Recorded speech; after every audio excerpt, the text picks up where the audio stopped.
The days of the ancient ones. Before the first empires rose, before kings carved their names into stone, before history learned how to remember itself, the earth belonged to others. They were not gods, they were not men, they were called the ancient ones. And in those days the world was larger, the rivers were wilder, the mountains felt closer to heaven. The deserts had not yet swallowed the cities beneath them, and humanity was still young enough to look at the sky and wonder whether something might come down from it. Then something did. Chapter 1. When the Sky Opened. The first witnesses never wrote it down. They couldn't. They had no monuments yet, no temples, no kings, no scrolls, only memory. And memory says the night was wrong. The stars dimmed, the wind stopped, animals fled into the dark. And above the mountains, the clouds split open like a wound. Light poured through. Not sunlight, something colder, older, watching.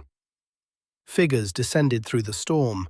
Their shapes were radiant at first, hidden inside the light, but when their feet touched the earth, the ground trembled. The humans who saw them fell to their knees. They thought heaven had come to live among them. They were wrong, because what descended from the sky did not come to save the world. It came to change it. Chapter 2. The Children of Two Worlds. In time, the beings who descended took wives from among the daughters of men, and from those unions came children unlike anything the earth had ever seen. They grew quickly. Too quickly.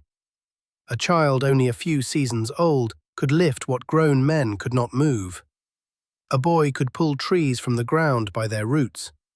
A young warrior could stand in a river and turn its current with a wall of stones. By the time they reached maturity, they towered above mankind. Their shoulders were broad as gates. Their hands could close around a man's chest.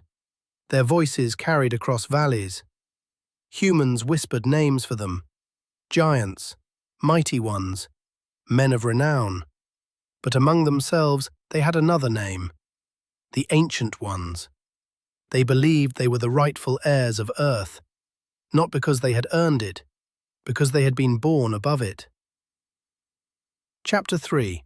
The First Cities of Stone. At first, humans followed them willingly. The Ancient Ones knew things. They understood the turning of stars. They watched the moon and measured the seasons. They knew when floods would come, when herds would move, when the dry winds would return. They showed men how to shape stone. Not small stones for shelters, great stones. Stones so large that even today, people stand beside them and feel small. The first city of the Ancient Ones rose beside a valley of black rock. Its walls were not stacked like human walls. They were fitted, cut, measured, aligned. The Ancient Ones marked the ground by the stars. They drove pillars deep into the earth. They carved foundations into bedrock and dragged enormous stones from cliffsides. Humans gathered by the thousands to watch. They had never seen work like it. A stone the size of a house would be cut free from the mountain. The Ancient Ones would wrap it in ropes thicker than tree trunks. Then they would pull. The earth groaned, dust rose, and the stone moved. Men cheered at first, then they fell silent, because they understood something terrible. If the Ancient Ones could move mountains, who could ever stop them? Chapter 4. The Throne of the First King. The greatest among them was called Arak-Tor. He was not the tallest, he was not the strongest, but when he spoke, even the other giants listened. His eyes were dark and steady. His beard hung like storm clouds across his chest. His skin bore pale scars from battles no human had seen. Arak-Tor built the first throne, not from wood, not from gold, from a single stone block cut from the side of a mountain. It took 7 Ancient Ones to drag it into place. Humans were ordered to polish it until it shone beneath the sun. When it was finished, Arak-Tor climbed the steps and sat above the valley. Below him stood men, women, children, and kings of small tribes who had once ruled themselves. Arak-Tor looked down at them and said, "The earth is divided. Each land will answer to us." That was the day help became rule. That was the day knowledge became control. That was the day humans stopped calling them teachers and began calling them masters. Chapter 5. The Monument of the Sun. Arak-Tor wanted more than cities. He wanted the sky itself to acknowledge him. So he ordered the building of a monument in the eastern desert where the sun rose red over endless sand. The ancient ones called it the Pillar of Dawn. It began as a single line cut into the earth, then a foundation, then a platform, then towers. Massive stones were dragged across the desert by teams of giants, while humans carried water, tools, ropes, and timber. Some stones were so large they left scars across the ground that remained for generations. The monument was aligned so that on the morning of the longest day, the first beam of sunlight would pass between two towering stones and strike the center altar. For years they built. Humans died under the heat. Giants fought over command. The desert swallowed tools, bones, and names. But the monument rose. When it was finished, the Ancient Ones stood before it at sunrise. The light passed perfectly through the stone, and Arak-Tor smiled, because to him it was proof, not that he understood the heavens, but that he could command men to build something that looked like heaven had touched earth. Chapter 6. The Mountain Cut Open. Far to the north, beyond cedar forests and steep valleys, the Ancient Ones found a mountain of pale stone. It was strong, dense, difficult to break. So naturally, they chose it. They cut into the mountain for generations. This was not simple work. Even giants bled there. The stone resisted iron. It cracked tools. It crushed men under falling slabs.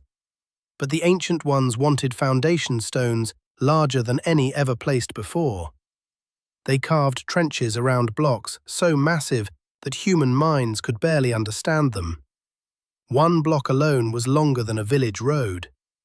When it was finally freed, hundreds of humans stood around it in silence. No one cheered, because the size of it felt wrong. It felt like something no hand should have touched. The Ancient Ones moved it anyway. They built a terrace of impossible stones, layer upon layer, a platform for a temple that would not be built for men. This place would later be remembered only in fragments. Some would call it Baalbek. Others would stand beside its stones and ask how ancient builders could have moved such weight. But the old story says the stones were moved in the days when the earth still trembled under the feet of the Ancient Ones. Chapter 7. The Walls That Fit Too Perfectly. Across the ocean of mountains and forests, in a land of steep cliffs and high clouds, another group of Ancient Ones built differently. They did not build upward first. They built inward, into the mountain. They studied the shape of the stone before cutting it. They fitted blocks together without mortar. Every angle met another angle, every face locked into place. Humans who worked there were taught to listen to stone. They would press their ears against it, tap it, mark the weakness, follow the grain. The Ancient Ones taught them that a wall could survive earthquakes if it moved like a living thing. So the walls were made with stones that embraced each other. No gaps, no wasted cuts, no weakness. Centuries later, people would look at mountain cities like Machu Picchu and wonder how hands without modern machines made stones fit so perfectly. But the legend remembers the old method. Not magic, knowledge. Knowledge guarded by giants and paid for by men. Chapter 8.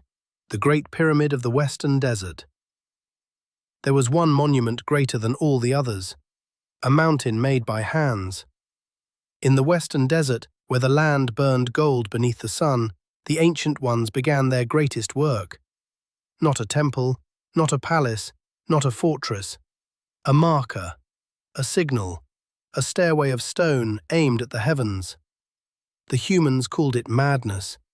The ancient ones called it necessary. The foundation was measured beneath the stars. The corners were aligned with the directions of the earth. The passageways were hidden deep inside. The stones were cut in numbers beyond counting. Day after day, year after year, the desert filled with sound. Stone scraping stone, ropes tightening, men shouting, giants commanding, dust choking the sky. The lower stones were massive, the higher stones smaller but harder to place. The ancient ones climbed where humans could not. They stood on unfinished ledges high above the desert, pulling blocks into place while the wind tore at their hair. Many died. Humans crushed beneath sledges, giants falling from heights, workers swallowed by collapsed ramps, children born in labor camps who never saw any other life. And still the pyramid rose. When the final capstone was placed, polished and bright, the desert reflected its light for miles. Arak-Tor stood before it with his sons and said, "Now the sky will remember us." But the sky was already watching, and it was not pleased. Chapter 9. The Human Who Saw the Weakness. Among the humans was a man named Eliam. He had been born in the shadow of giant walls. His father had cut stone. His mother had carried water. His brothers had died beneath a fallen block before they became men. Eliam learned young not to look an ancient one in the eye, but he watched. He watched how they worked, how they argued, how they grew tired after lifting the largest stones, how they feared certain storms, how they avoided the old places where the descended ones had first touched earth. And slowly, Eliam understood. The ancient ones were powerful, but they were not endless. They had limits. They could bleed. They could fear. And perhaps most dangerous of all, they could be divided. Eliam began whispering to others. Not rebellion, not yet, just truth. A tool hidden here, a rope cut there, a message passed between camps, a work crew moving slower than commanded. Small things, human things, the kind giants overlook, until they don't. Chapter 10. The Grip Tightens. The ancient ones noticed. At first they punished individuals, then families, then whole settlements. Work hours grew longer, food became controlled, travel was forbidden. Tribes were separated so they could not speak freely. The monuments that once inspired awe now became symbols of dread. A tower meant the ancient ones were watching. A wall meant the land was no longer yours.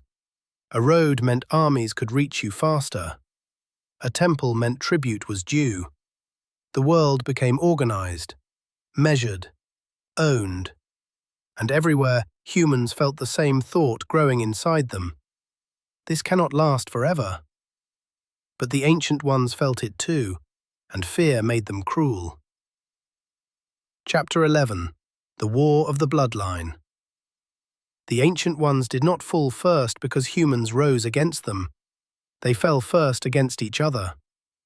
Arak-Tor had 3 sons, Malgar, the strongest, Sereth, the cleverest, Arun, the youngest and most loved. Each believed he should inherit the world. When Arak-Tor grew old, the sons began gathering loyal giants around them. Cities chose sides. Quarries stopped sending stone. Temples refused tribute. Human workers were armed and forced into the disputes of their masters. The first battle happened at the northern terrace. A place built from stones too large for men to move became a battlefield for giants. Malgar struck Sereth's captain with a hammer of black iron and shattered his ribs. Sereth responded by collapsing a stone ramp beneath Malgar's warriors. Dozens fell. The sound shook the valley. Humans ran screaming between the feet of giants. Stone dust filled the air like smoke. By sunset, the great foundation was cracked with blood. That night, Eliam saw something he never forgot. An ancient one weeping over the body of his brother. And for the first time, Eliam did not see a god. He saw a creature trapped by its own power. Chapter 12. The Warning in the Sky. After the war began, the sky changed. At first it was subtle. The stars seemed dimmer. The moon rose red. Birds flew inland from the sea. The rivers swelled, though no rain had fallen. The oldest humans remembered stories from their grandparents, stories of the first descent, stories of boundaries broken, stories that said the earth itself could cry out. The ancient ones saw the signs too. They stopped laughing, stopped feasting, stopped building for glory. They began building walls, not monuments, defenses. They reinforced terraces, raised towers, dug channels, sealed chambers beneath stone. Arak-Tor ordered the Great Pyramid's inner passages closed. He sent giants to guard the old gateway in the ruined city where the first lights had descended. But nothing they built could stop what was coming. Because this time, the danger was not rising from the earth. It was coming from above it. Chapter 13. The Last Monument. In the final years, Arak-Tor ordered one last structure. Not the largest, not the most beautiful, the most desperate. A gateway of stone, 2 pillars, 1 lintel, carved with the names of the ancient ones. It stood in the center of a ruined city, facing the stormlands. Arak-Tor believed that if the same powers that had come down once returned, perhaps the gateway would open. Perhaps his fathers would answer. Perhaps the ancient ones could escape judgment. For 7 months, giants and humans worked together again. Not willingly, not peacefully, but with the same fear. The sky grew darker each week.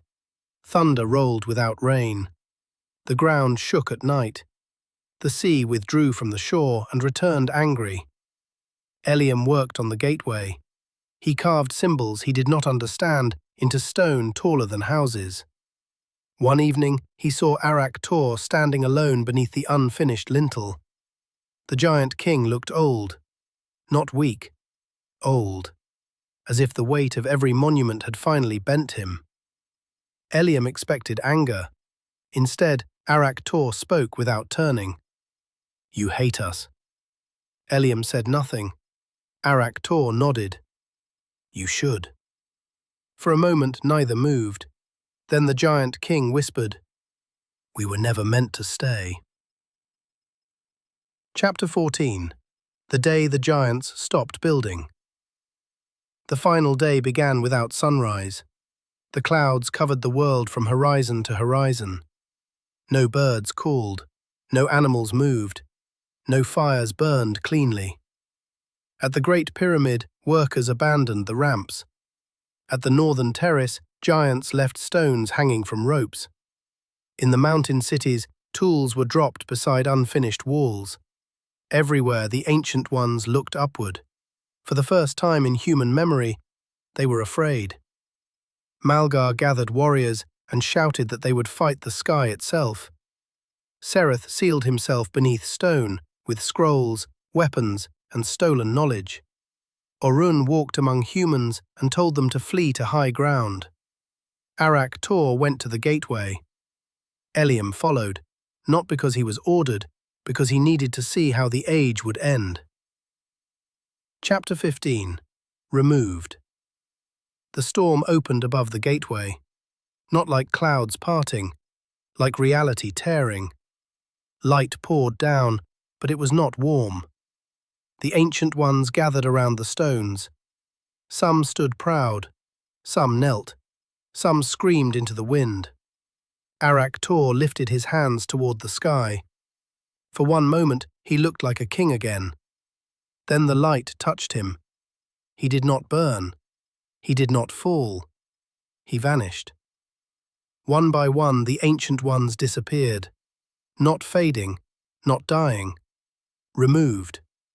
Malgar swung his weapon into the light and was gone before the blow landed. Sereth's sealed chamber split open and the darkness inside emptied. Orun stood with the humans until the last moment, then turned his face upward and disappeared with the others. Across the world, the same thing happened.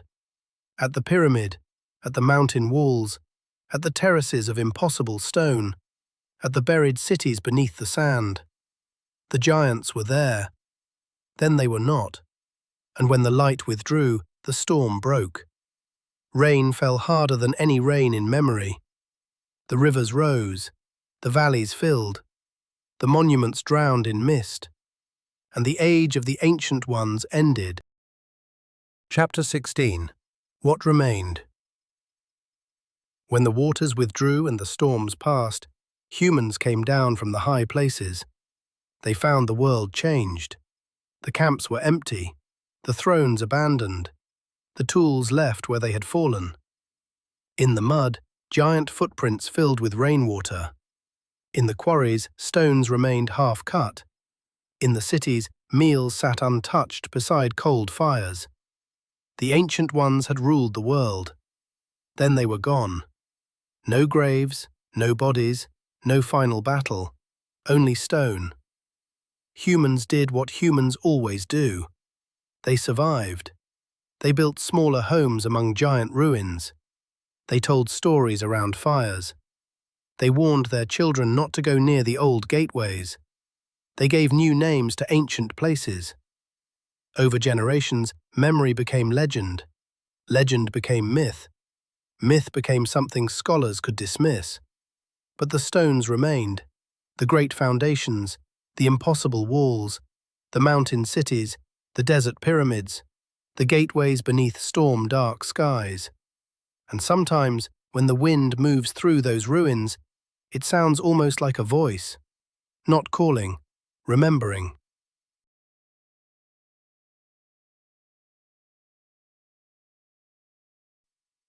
You were told history begins with us. It doesn't. We are not the first to build, not the first to rule, not the first to believe the world belonged to us. Before us came the ancient ones.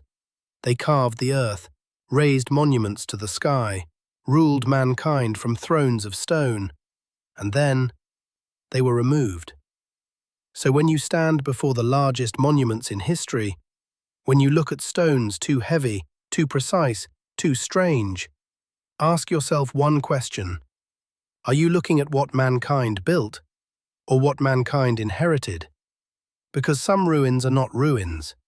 Some are warnings.